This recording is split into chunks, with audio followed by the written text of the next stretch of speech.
بسم اللہ الرحمن الرحیم۔ بسم اللہ الرحمن الرحیم۔ السلام علیکم دوستو، کیا حال ہے؟ ٹھیک ہیں؟ خیریت سے ہیں؟ آج ہمارا سبق نمبر 14 ہے، تو شروع کرتے ہیں۔ وَلِلْمُقَابَلَةِ نَحْوُ اشْتَرَيْتُ الْعَبْدَ بِالْفَرَسِ وَلِلْقَسَمِ نَحْوُ بِاللَّهِ لَأَفْعَلَنَّ كَذَا۔ اب اس کی ترکیب دیکھ لیں۔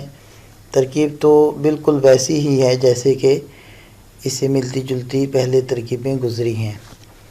وہ عاطفہ للمقابلہ، یہ جار مجرور مل کر ظرف مستقر ہو کر الباء کی خبر بنا دیں تب ٹھیک ہے، اور یا پھر قد تکون اس فعل ناقص کی خبر بنا دیں تب ٹھیک ہے، جس کا ہی اسم ہے، اس میں محذوف۔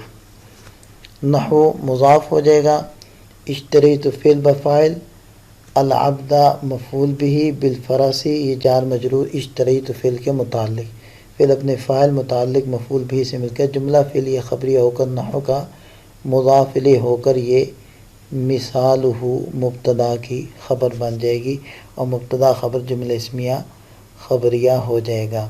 اور وہ عاطفہ ہے للقسم کی بھی ویسی ترکیب ہے جیسے للمقابلہ کی ہم نے کی ہے، کہ یعنی یہ جار مجرور ظرف مستقر ہو کر الباء کی یا قد تکون کی خبر بن جائے گا۔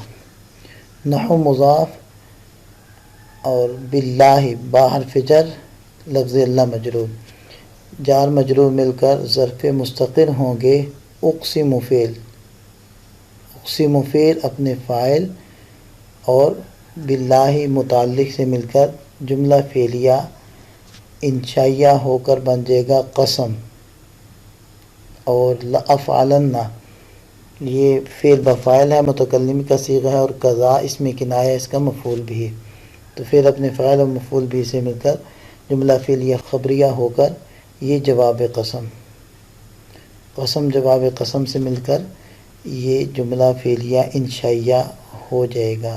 جی اب ترجمہ دیکھ لیں۔ وَلِلْمُقَابَلَةِ اور کبھی با مقابلہ کے لیے آتی ہے، جیسے اشتریت العبد بالفرس، میں نے غلام کو خریدا بمقابلہ گھوڑے کے، یعنی میں نے غلام کو گھوڑے کے عوض میں خریدا۔ اور کبھی با قسم کے لیے آتی ہے، جیسے باللہ لأفعلن کذا، اللہ کی قسم میں ایسا ضرور بھی ضرور کروں گا۔ اس عبارت میں مصنف علی الرحمہ نے با کے دو معنوں کو بیان کیا ہے۔ پہلا معنی بیان کیا ہے مقابلہ۔ مقابلہ کا کیا مطلب؟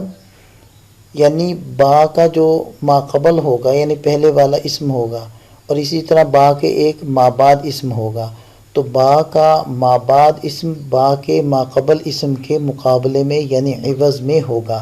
لہذا ہم ترجمہ کر رہے ہیں میں نے غلام کو خریدا گھوڑے کے بدلے میں، یعنی گھوڑا دے کر غلام لے لیا، گویا کہ گھوڑا غلام کا عوض ہے۔ اور اسی طرح دوسرا معنی بیان کیا کہ با قسم والے معنی، یعنی جہاں قسم کھانا مقصود ہو وہاں با کو ذکر کر دیے جائے تو با قسم والے معنی ادا کرے گی، جیسے باللہ لأفعلن کذا، اللہ کی قسم میں ضرور ایسا کروں گا۔ تو یہاں دیکھیں یہ جو با ہے یہ قسم والے معنی دے رہی ہے، اور یہ محذوف فعل اقسم کے متعلق ہو کر یہ پھر قسم بن رہی ہے۔ یہ آج کا سبق ہوا، اس کو خوب اچھے سے تکرار کر لیں۔ اللہ تعالیٰ ہم سب کا حامی و ناصر ہو، دعا میں یاد رکھیے گا۔ السلام علیکم۔